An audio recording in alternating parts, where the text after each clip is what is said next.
I have miles and miles ahead of me, tales to listen to, time to spend. Up ahead, the road is bending. Wonder what's around the bend. Hello, I'm Charles Kuralt. We're off again to meet a few people on the back roads of America. These are people you know, not from the front pages. They've never been on the front pages. They're people you know from next door and down the block. Their stories are some of my favorites from 25 years on the road. If you think today's farmers work hard, and they do, wait till you meet their great-grandfathers. In Iowa, the pioneers still are around, in spirit. And come float down the river to Pilot Town, Louisiana, to see its one-room schoolhouse. Does one room sound cramped to you? It isn't really, not for a student body of 3. In Winston-Salem, North Carolina, we'll review the life's work of George Black. No, not the buildings, the bricks. In his time, and it was a long time, George Black made millions of bricks, every one by hand. We like the old ways, you see, even where urban hill climbing is concerned. In San Francisco, the old way is the prettiest and the most musical. First, though, let's visit a practitioner of one old way of doing things every hard-headed expert in the country says is applesauce. Before we go any farther with this, we will tell you that the U.S. Geological Survey, Department of the Interior, Government of the United States, says nobody can walk through the woods with a forked stick finding water. So, here comes Arthur M. Souder of Sandy Spring, Maryland, walking through the woods as he has for 14 years with a forked stick finding water. Mr. Souder, I see the point points toward the ground just here. You didn't turn it down. I did not.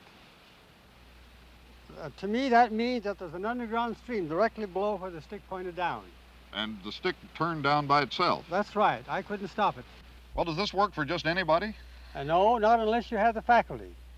And if you have the faculty, the stick will turn down, and you can't stop it once it starts down. Suppose it might work for me? Well, let's try it. Palms up. Palms up, like this? That's right.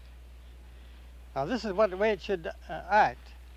Yeah, all right. Let's see if anything happens.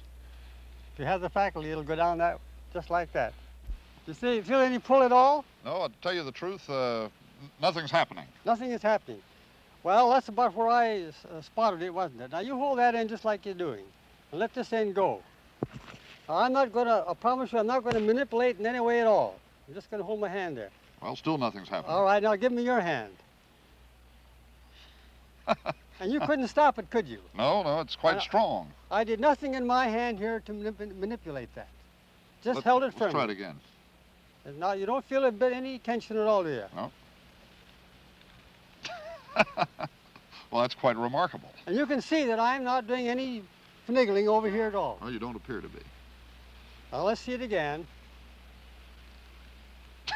Well, that's a weird sensation, if you don't mind my saying so. Right. Have you always believed in this stuff? Oh, my, no. Before we moved out here, I certainly did not believe it could be done. When did you find that you knew how to do this yourself? Well, it was several months after this well was located, and some visitors asked, why did you locate your well here? And I told them that it was located here by a Dowser.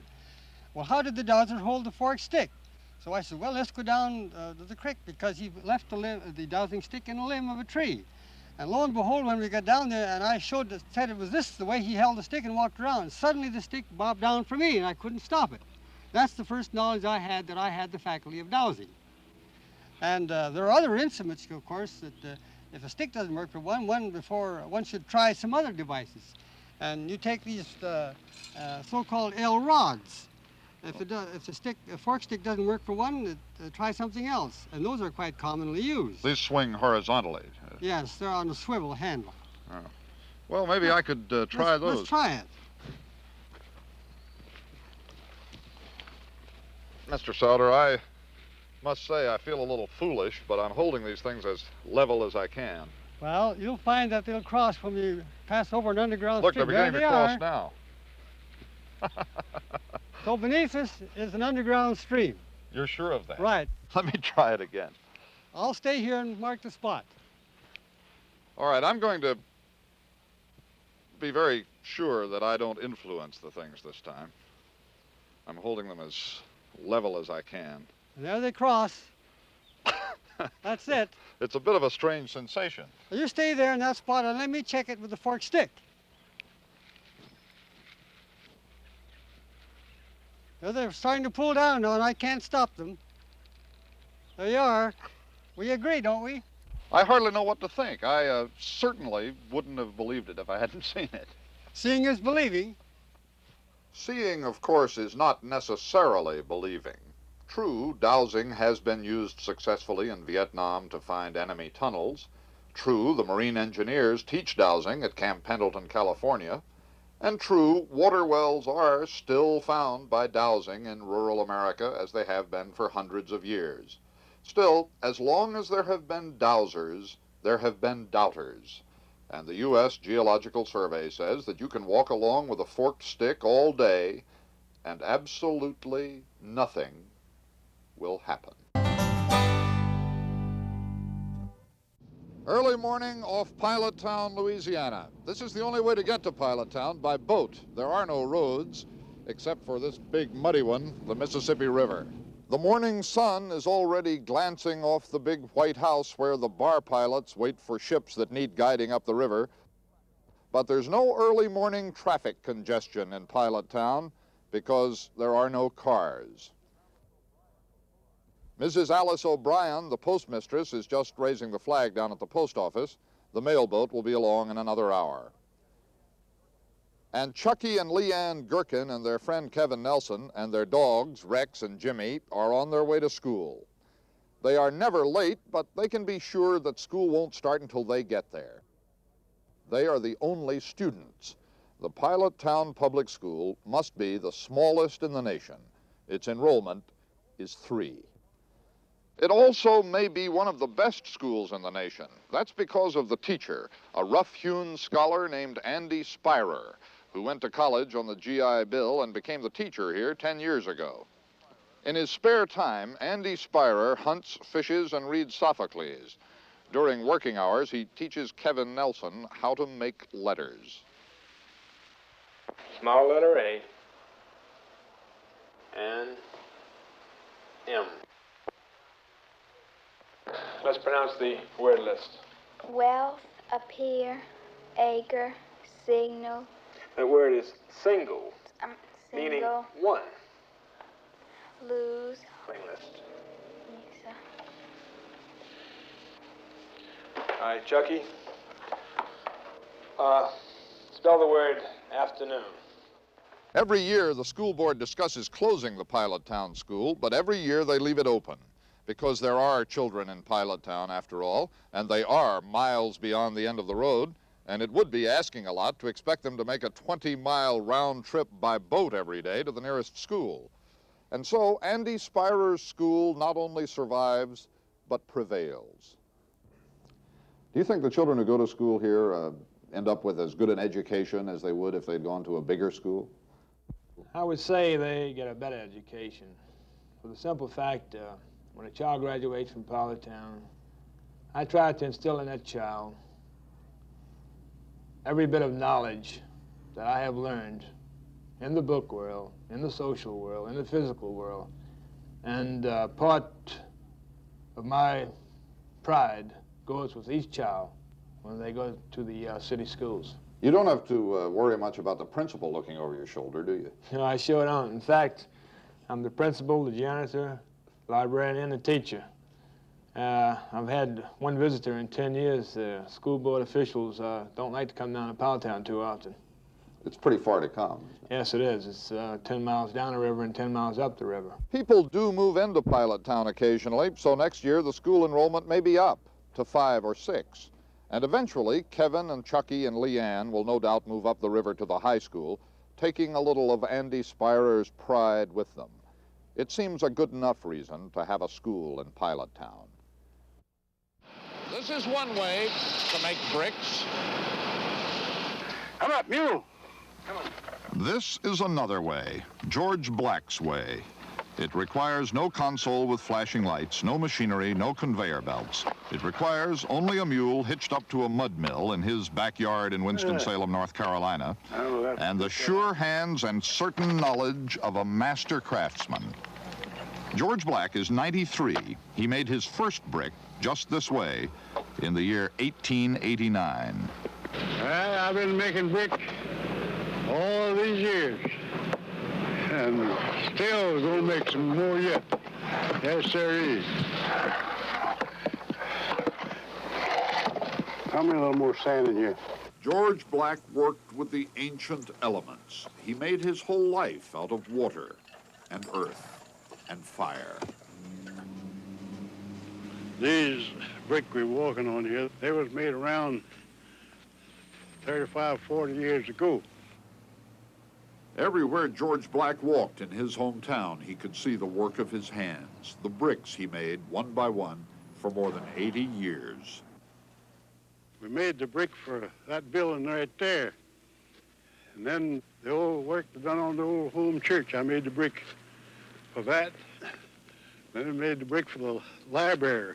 George Black was 11 years old when his father died, and he and his brother, 14, had a talk. He said, George, said, we're not going to get to go to school, so we're going to have to work for our living. And he said, let's learn the trades that would make the most money out of work. So that's what we're going to have to do. So we're not going to get to go to school. They said if we don't go to school, say if we just stand up, hold ourselves up, make men of ourselves. If we don't know A from B, he says, we'd make somebody call us Mr. Black someday. So that's what we done. Yeah. When we left Mr. Black, he gave us a brick to take along, and we still have it. It's a handsome brick, obviously the product of no machine.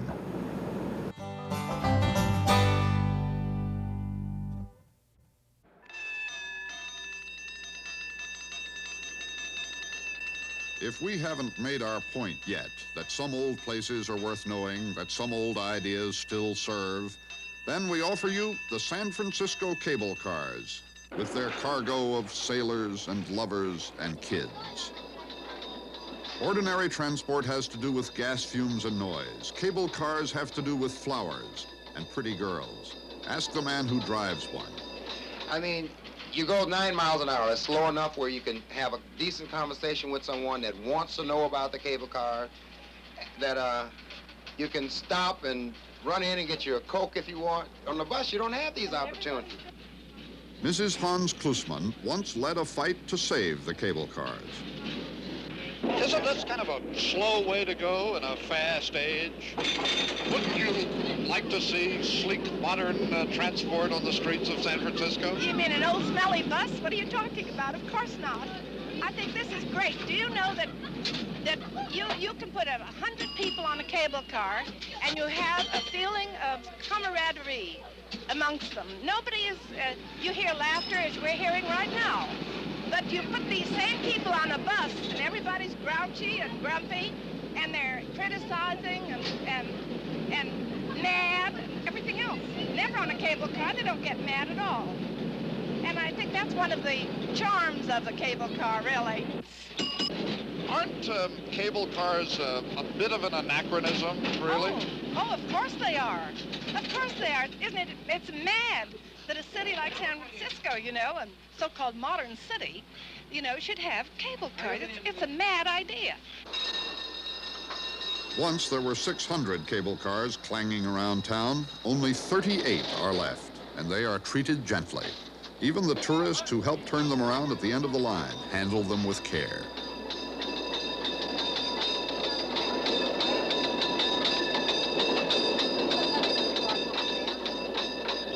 Oh, you get people that will ride 3 and 4 hours sometime that has never ridden cable cars before because, well, just to hear the bells, you know. I mean, you break your gong and you're a complete loss, you know, because there's nothing like hearing the cable car going down the string, jingling, jingling, jingling, jingling.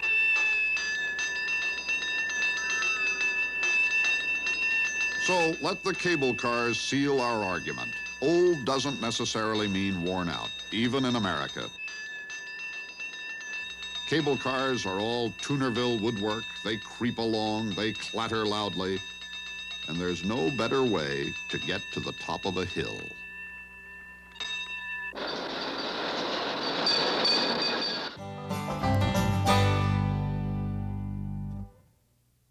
This is the richest land on the whole earth, the good black loam of Iowa. For hundreds of centuries, under the glaciers, under the prairie grasses, the land waited. And then quite suddenly, Iowa was plowed and planted. The wilderness, in less than 150 years, became a farm. Iowa's 95% farmland today. It's one of the great American stories. And whose story is it? Well, you have to go back. Go back to the turn of the century, when it was demonstrated to the world what a combination of a sturdy Iowan, strong Belgian and Percheron horses, and a miraculous machine like the McCormick binder could do in a day in a field of oats. Les Welly does it today as his grandfather did it in 1900. That was a whisper of the golden harvest to come in Iowa. But go back farther, as the nonprofit Living History Farms does on these Iowa acres outside Des Moines. Go back to the man who didn't have strong horses, only a strong back, and whose only machine was a grain cradle that he had to swing himself. Darwin Tady's great-grandfather came out here from Illinois in 1855 with no ambition to feed the country, only to feed his family somehow. He and his wife never harvested in their lifetimes what a modern Iowa farmer harvests in an afternoon. But they broke the land and peopled it. They came to stay, and they stayed. In Iowa, more than in any other state, thousands of people still live on their original family homesteads. Their legacy is not only land, but also hard work. Darwin Tady, who farms as his great-grandfather did in order to show people how it was done, knows that better than anybody else. Well, there doesn't seem to be any end to the work around here. No, we keep pretty busy. Of course, in the spring, we have our seed to put in and the ground to harrow and get it ready. And not many machines to do it with. Not too much. We use the oxen and the harrow for the harrowing down, and then, of course, all the corn is planted with the hoe, and the grain is hand cast. We've got buckwheat and rye and flax to get in. And when did the man ever rest? Well, as far as any real rest, winter is just about it, except, of course, even then we're busy cutting firewood, splitting rail, making posts, making the shingles for the buildings, and, of course, feeding the livestock, what little we have, hunting, trapping. While the early farmer was out there pitching hay and cradling his rye and doing all that work in the heat, what was his wife up to? Well, of course, she had all the household chores and the garden usually. Of course, everybody sort of worked at the garden in the evenings, I expect, but her job was to clothe the family and... that meant making the clothes? Yes, actually making the clothes, and in a lot of instances that goes as far as helping shear the sheep and carding the wool and spinning it and knitting the mittens and socks and caps and working with the flax, working it out into linen, spinning it, and making and bleaching out the linen things. So she had all that to do along with the cooking and usually raising a family of children, and it was probably as harder on the women than it was actually on the men. The first Iowans could never have dreamed what they were starting with their hard life on this rich land. They dreamed of food for the family, clothes for the children, and 6 bushels of corn to the acre. The man who owns this field will harvest 150 bushels to the acre. He's proud of that, but he knows what he owes to others, to the inventors of machinery, the hybridizers, the patient improvers of seed and soil, the people who came before him. And one other, the pioneer farmer, the one who came before them all. Well, time to say goodbye until our next trip together. We've heard about a story up the road here, but we kind of hope we never get there. With luck, we'll stumble upon something more interesting along the way. I can see the road is bending. Wonder what's around the bend.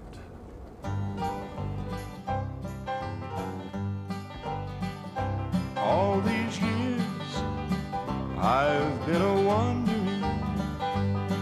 just when I think I'm near the end, I always see the road is bending, and I wonder what's around